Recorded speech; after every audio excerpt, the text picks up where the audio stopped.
Empty rhetoric, empty promises, empty shells, and empty suit. That's pretty much sums up the Joe Biden presidency. And now he's so desperate for a political win, he's willing to go all out and try and appease the radical extreme left, who are now pulling the strings and have been pulling the strings of this failed presidency. For Democrats, Joe Biden, it's politics first. It's you, the American people. We're dead last. Here for reaction, Leo 2.0 Terrell, along with Fox and Friends weekend co-host Pete Hegseth.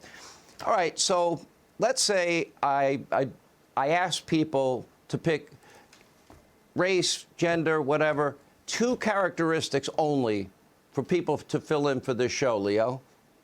Would that be right? I don't think so, and I've been a host of your show. Sean, let me tell you right now, you By the way, laid it out we need to tell the audience, Pete, in all fairness, you need to know this. Leo's filled in one time. I've had to beg Leo to fill in that one time. I've asked him 10 other times. Hey, Leo, what do you always say? Bail me out here. Come on, Leo. Hey, Pete, bail me out here. Leo has turned me down, filling in on this show. Sean Hannity He has turned me down at least 15 times. Hey, Pete, bail me out here. Hey, let's talk about the subject. What gives Joy Behar the right to I'm talking about the issue. I'm not talking, but to answer your question, this Sean Hannity show is colorblind. But what gives Behar the right to question Clarence Thomas' blackness? This is nothing more than pandering, and it's insulting to black Americans. Because what they're telling us is, if you are black, you have to be a Democrat. Tell that to Herschel Walker. Tell that to Condoleezza Rice, Candace Owens, Larry Elder, and Leo Terrell. It is insulting. It is insulting because it makes the mindset that we all think alike.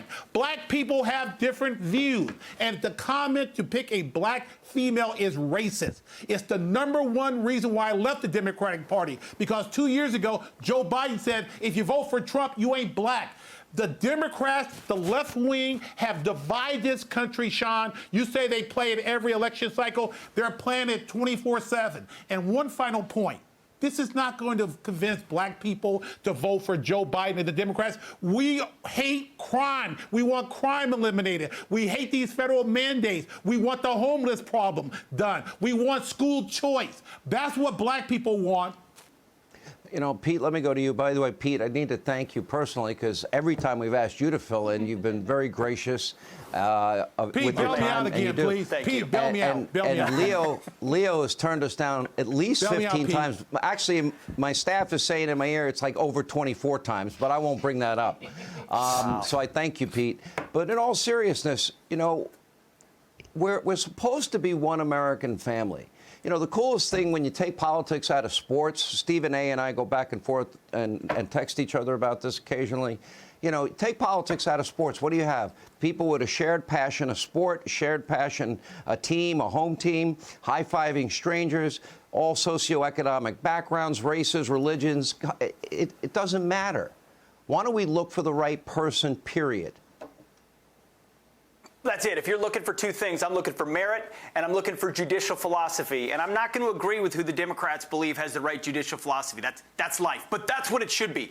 But we should expect nothing other than this from Joe Biden and Kamala Harris. And let me tell you why. This is the least merit-based presidency in American history. As Donald Trump pointed out, Barack Obama pulled up twice failed presidential candidate Joe Biden because he felt like he needed a white guy with experience and some foreign policy experience, even though he's always wrong. So Barack Obama wins, Joe Biden goes along for 8 years. Then Joe Biden, when he stumbles into the nomination because he promised a black female to a black congressman in a state he otherwise never would have won, he wins South Carolina and moves forward after really not being seen as a viable candidate.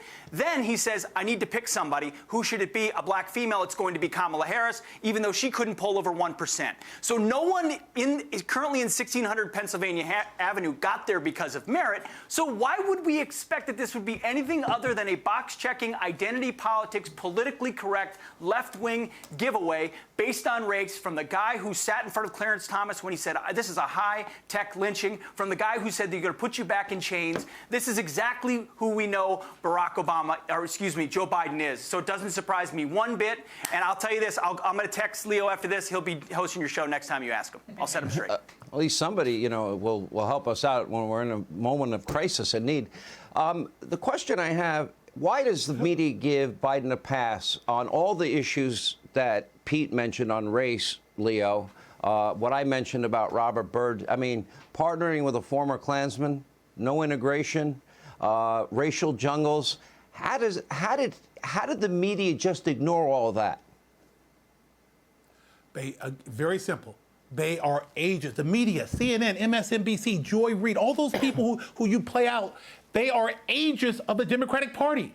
They are players of the Democratic Party. They were obsessed with getting one of the greatest presidents of all time out of office. So they pick a guy who is a racist. You can play that montage all the time, back in the early 70s up until now. Joe Biden is a racist, but they wanted him in lieu of President Trump. And look what has happened to this country in the last 12 months. We have lost our direction because of Joe Biden. So to me, the media is as responsible for the disaster of this country as Joe Biden. One final point. The only primetime show I ever go on, other than that one time with Jesse Water, is the Sean Hannity show.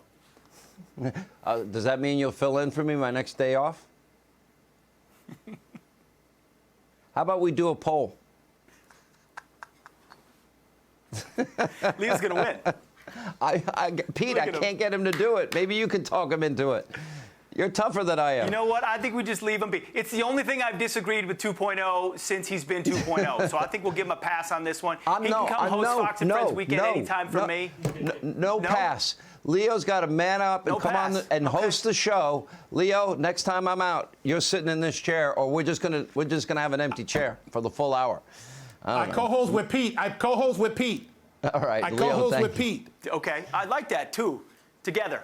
Actually, that would be pretty cool. I'm not disagreeing. Right. All right, thank you. Hey, Sean Hannity here. Hey, click here to subscribe to Fox News YouTube page and catch our hottest interviews and most compelling analysis. You will not get it anywhere else.